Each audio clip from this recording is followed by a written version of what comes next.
Well, I always like country people, and I come from Western New York State, and I don't know how many more generations of us will be living around people who are authentically, not hugely influenced by media, and they have particularizations of rhythm and cadences in their speech, and even their choice of words, and how that, and I was lucky, so lucky that Jared invited me to, work intensively. It's his process. Once we were working together, we went line by line, and he really invited me to bring all that I'd been thinking about into Lefty, and changing the syntax of the sentences and allowing the thing to have a take on a kind of complete whole. So that was that, and then things like the limp was it. We did our press yesterday, and I guess I can say this because I hope she eventually forgave me, but there's hard to find a good limp these days. People are fixing them.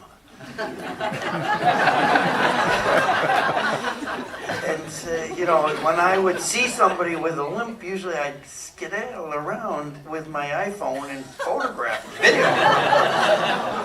And I was just sorry. And there was a Vietnamese American woman in her 60s or 70s who was limping in an airport, and I videoed her in, and I stood outside and I thought, I'm going to do it.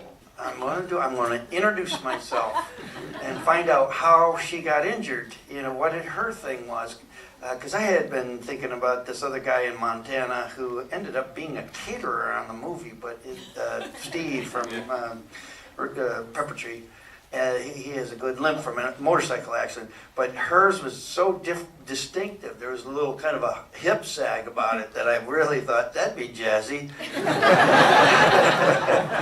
And it turns out she had this strange thing, because when I first talked to her, I thought she was more freaked out than she'd ever been in her life. I'm an actor. I know this is going to seem strange to you, but I've been noticing something. If I could talk about something personal, you're limp. And she's, Jesus, but fortunately her daughter was there and said, "Oh no, I think he is an actor." But she had a stroke, and then the stroke hadn't affected her at first, but then just 4 years ago, she suddenly started to limp, and they traced it to the brain thing. So anyway, that's a long story about limps and accents.